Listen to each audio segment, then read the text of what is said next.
What's going on, man? My man, what's happening, brother? I'm good, man. How you? I'm great, man. You know, it's funny. I ran into you down here in Dallas, I think it's maybe about 2 years ago. You were doing a performance at the Shark Bar, and I was hollering at you after the show, and we took a picture and everything.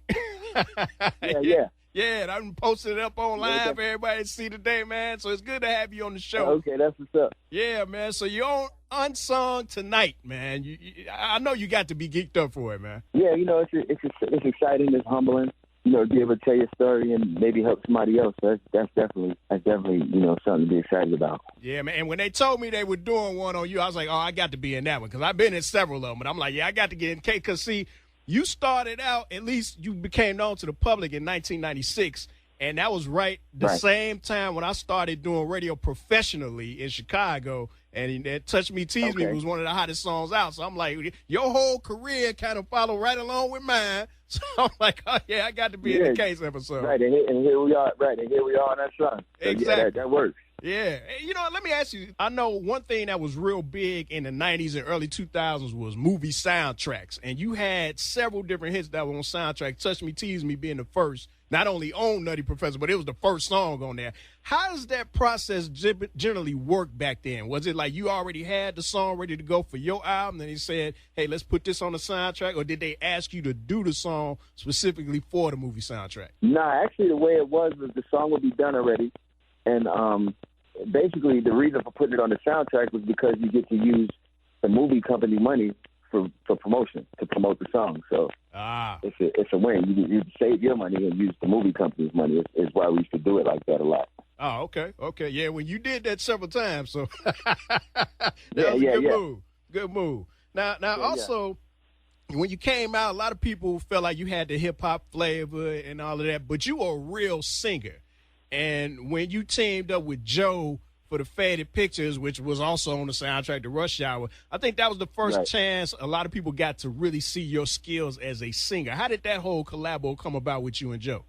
We were up at Def Jam, and Joe and his manager were in Leo Cohen's office, and he called me in there to hear the song. And he was like, and Joe was considering doing it by himself. He was considering doing it with somebody. And then so we talked about it, and he said he wanted to do it. So it was like, okay, so cool. We did it, I think, in a couple of days after that, maybe a week after that. Okay. It kind of happened by chance. Okay. And that was hot. And then once that became a hit, then you end up dropping your second album, The Personal Conversation. And I remember at that time in 99, it was a lot of up-tempo material. You had the hip-hop, you had the hip-hop flavored R&B.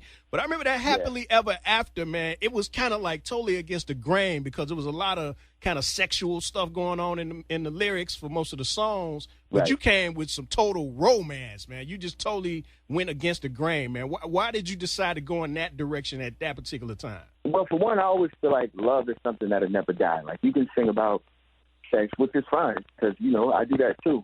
But I always wanted to talk about stuff that would last the test of time. I wanted to make music, and I would always say this when I first got into the music business, that one of my biggest goals was to make music that in 20 years or 30 years that people would want to listen to and play around their kids the same way how my parents would listen to and play Motown 20 and 30 years later. Yeah, that was a smart move because people still using that for weddings. So, and the fact you had Beyonce in the video didn't hurt none. And I'm sure you heard by now she about to have twins. Yeah, I just heard that. I was laughing because we was talking about it, and somebody was like, they people were more excited about that and making more noise about that than they are about Trump being the president. Oh no! Well, see, we ain't even about to go into all that. they going crazy, but that's dope. That's dope. MC Marcus Chapman talking to Case. He's on TV One Unsung tonight at 7:00. Now, let me ask you this, Case. Another big hit you had was the collabo between yourself, Genuine, Tyrese, and RL for The Best Man. Another movie, another soundtrack hit for you. And I remember saying when we filmed for Unsung that you didn't see a lot of what we call posse cuts. That was typically like a hip hop thing, but for an R&B type of situation like that with 4 male artists, that was almost unheard of, man. How'd you all end up working that one out? Well, that song was made specifically for the movie. Mm-hmm.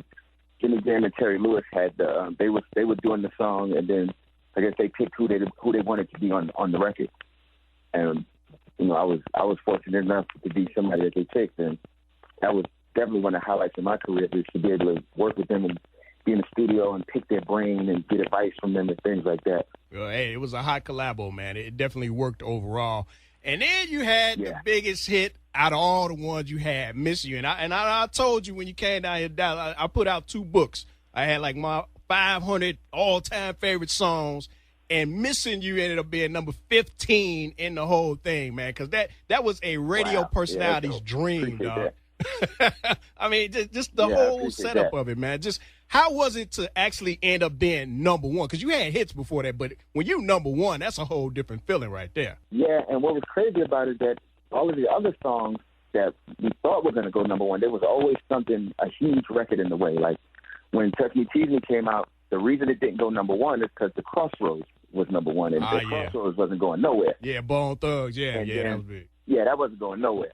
So that kept Touch Me, Tease Me out of number one, and there was something else that was there when Happily Ever After was there. I think it was a Boyz II Men record or something like that. I think it was Maxwell Fortunate, because I know that was out around that time. Either that or No Scrubs, TLC. It was one of them real big records. One of those big records that wasn't going nowhere. So to finally be able to have a number one and get nominated for a Grammy for it, like I was really happy about that. Yeah, man, that was a great record, man. And then real quick, another one you did not too long after that was the collabo with Ja Rule, Living It Up. And it was kind of interesting because Ja was hot and you were hot, but that kind of brought you back into the hip-hop vein. Was that a concern of yours at the time, that it was taking you away from R&B, or the fact you were singing a Stevie Wonder hook, which can be intimidating for some people? Well, no, you know what it was? Me and Ja had done about 4 records prior to that, but we couldn't get any of them cleared. So we just kept trying, because we used to hang out. So it was like, let's get – we kept trying, and finally that was one that we got cleared, and we ended up.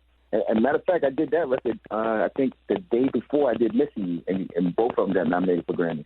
Oh, really? Okay. See, I like when we get that kind of information that don't nobody tell you. Yeah. Cool, man. Well, I know you got new projects out, man. How can people reach out to you so they can hear your new music and get in touch with you, man? Well, yeah, I got an EP that's coming out tomorrow called Love Jones Volume 1. And I started working on Volume 2 last week, but the first single from Volume 1 is featured in the episode tonight. It's called Heaven. Okay. So that'll be available tomorrow. And they can reach me on social media. Instagram is IM_Case1. Facebook is Case Music, and Twitter is Case_Music. Okay. My man, Case, thanks for calling in, man. Looking forward to the Unsung episode tonight, 7 o'clock. If you happen to miss it the first time around, it's going to re-air at 10 o'clock and again at midnight. I'm in the episode, and a whole lot of other people talking about the career of Case, and it's definitely going to be one of the hottest ones they've done, man. So congratulations on the Unsung, and we look forward to hearing more stuff from you, man. All right, thanks, man. Appreciate it.